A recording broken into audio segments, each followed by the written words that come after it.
দুনিয়াবি যে কোনো বিষয়, যে কোনো গুরুত্বপূর্ণ কাজ, যে কোনো গুরুত্বপূর্ণ বড় কাজ, এটা করার আগে দুইটা আমল করতে হবে। এক হলো ইস্তেশারা, আর একটা হলো ইস্তেখারা।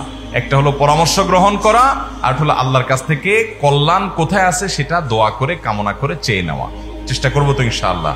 তাহলে ইস্তেখারা পুরাটা হলো কিন্তু একটা আমল। ইস্তেখারা মানে কিন্তু দোয়া, আল্লাহর কাছে এটা দোয়া। 2 রাকাত নামাজ পড়ে দোয়াটা পাঠ করা, এর মাধ্যমে, এই দোয়া নিবেদনের মাধ্যমে আপনি আল্লাহর কাছ থেকে কল্যাণ আশা করলেন, কল্যাণ কামনা করলেন।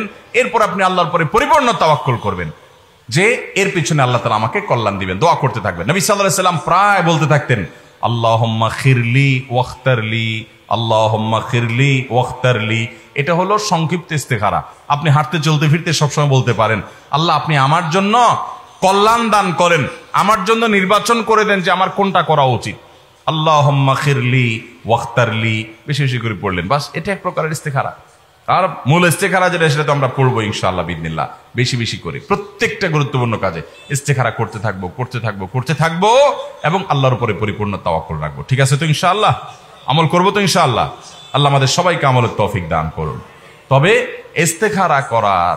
ইস্তেখারা করার ব্যাপারে আমাদের মধ্যে অনেকগুলো বিভিন্ন রকমের চিন্তাধারা প্রচলিত আছে। এর ভিতরে একটা হলো, আমরা মনে করি যে ইস্তেখারা কিছু নেককার মানুষকে দিয়ে করাইতে হয়। এই জন্য অনেক লোক আছে দেখবেন, বিভিন্ন হুজুরদেরকে ধরেন যে হুজুর আমারে আপনি ইস্তেখারা করাই দেন।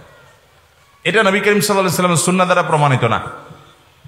আপনার ইস্তেখারা আপনি করবেন, আরেকজন করে দিলে হবে না, নাজায়েজ হবে, গুনাহ হবে, আমি সেটা বলছি না। আমি বলছি এটা সুন্নাহ না। নবী করিম সাল্লাল্লাহু আলাইহি ওয়াসাল্লামের কাছে সাহাবীরা কেউ এসে বলতেন না, ইয়া রাসূলুল্লাহ আমার ইস্তেখারাটা আপনি করে দেন। এরকম কোন হাদিস থেকে আমরা জানি না। অথবা সাহাবীরা তাদের মধ্যে সিনিয়র সাহাবীদের কাছে, তুলনামূলক আমলদার মানুষের কাছে গিয়ে বলছেন, এরকম কোন রেওয়ায়েত আমরা পাই না।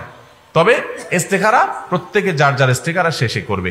যদি আরেকজন ইস্তেখারা তার জন্য করে যে আল্লাহ তার জন্য এটা কল্যাণ হবে কিনা, আপনি সেদিকে মনটা ঝুঁকাই দেন, দোয়া করান, তো নেককারদের দোয়া চাওয়া যেতে পারে, এটা আমি নাজায়েজ বলছি না। কিন্তু পদ্ধতি হলো মূলত যার যার ইস্তেখারা শেষে করতে থাকবে। চেষ্টা করবো তো ইনশাআল্লাহ? মহিলারাও করতে পারে, পুরুষরাও করতে পারে, একজন ছাত্র মানুষ করতে পারে, একজন ব্যবসায়ী মানুষ করতে পারে, যে কোনো পেশার মানুষ করতে পারে। এটার জন্য বিশেষ কোনো যোগ্যতার প্রয়োজন নাই। শুধু ওই যে নামাজ পড়ে দোয়াটা পড়বেন, দোয়া মুখস্থ নাই, লিখে নিয়ে বই থেকে দেখে দেখে অর্থ সহকারে বুঝে বুঝে নিয়ত করে করে আপনি পড়বেন, বাস, তাহলে হয়ে গেল। আর ওই যে পরামর্শ, মশওয়ারা, যেটা আমাদের থেকে বিদায় হয়ে গেছে, তাহলে পরামর্শ ভিত্তিক আমরা জীবনযাপন করব, ইস্তেখারা ভিত্তিক জীবনযাপন করব। তবে শরীয়তের কোন হালাল হারাম কাজ করবেন কি করবেন না, শরীয়তের কোন নির্দেশিত কাজ করবেন কি করবেন না, এই বিষয়ে আবার ইস্তেখারা চলবে না।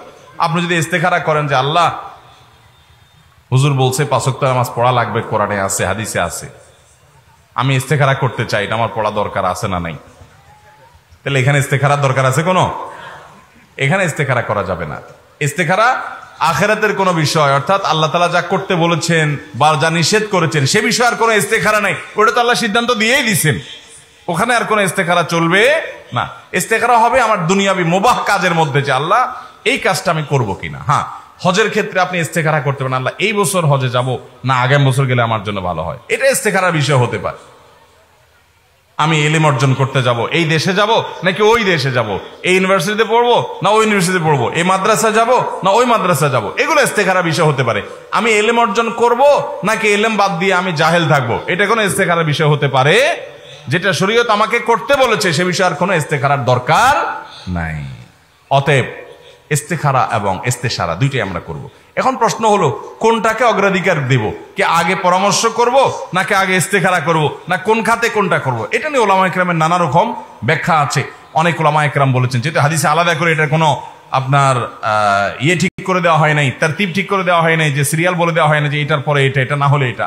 অতএব আপনি চাইলে দুইটা প্যারালালি করতে পারেন, দুইটা একসাথে করতে পারেন, পরামর্শ করলেন আবার ইস্তেখারা করলেন। অনেক উলামা ইকরাম বলেছেন আগে পরামর্শ করা ভালো, পরামর্শ আবার ওই যে যার সাথে যেটা করলে ভালো হয় তার সাথে সে বিষয়ে পরামর্শ করলে, যে বিষয়ে যিনি ভালো জানেন বুঝেন, তার অভিজ্ঞতা নিয়ে, তার দক্ষতা থেকে পরামর্শ নিয়ে এরপর আপনি আল্লাহর কাছে ইস্তেখারা করলেন। এটাকে অনেক উলামা ইকরাম তারজিহ দিয়েছেন।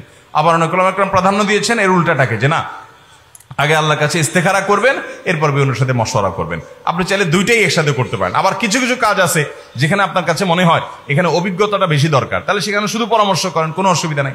আবার যেখানে বিশেষ করে মানে অভিজ্ঞতা দিয়ে আসলে বলা কঠিন, একটা লোক তার সাথে আমি কাজ করব কিনা জানা কঠিন, আমি সেখানে আল্লাহর এলমে গায়েব থেকে সাহায্য নিলাম ইস্তেখারার মাধ্যমে, সেটাও করা যেতে পারে। তাহলে আল্লাহর এলমে গায়েব থেকে সাহায্য নেওয়ার যে সুযোগ আছে, এই সুযোগ আমরা হাতছাড়া করে বসে থাকি অনেকে। কত বড় কপাল পড়া, কত বড় হতভাগা আমরা। অতএব আমাদের দুনিয়াবী সকল গুরুত্বপূর্ণ সিদ্ধান্তে আমরা দুটি আমল করব ইনশাআল্লাহ: পরামর্শ গ্রহণ করা এবং ইস্তেখারা করা। এমনকি আপনি নিজে নিজে সিদ্ধান্ত নেবেন, নেন আলহামদুলিল্লাহ, অন্তত দোয়া পড়েন, আল্লাহুম্মা খিরলি ওয়াখতারলি, আল্লাহুম্মা খিরলি ওয়াখতারলি, আল্লাহুম্মা খিরলি ওয়াখতারলি। আল্লাহ, আপনি আমার জন্য কল্যাণ দান করেন, আমার জন্য কল্যাণ নির্বাচন করে দেন।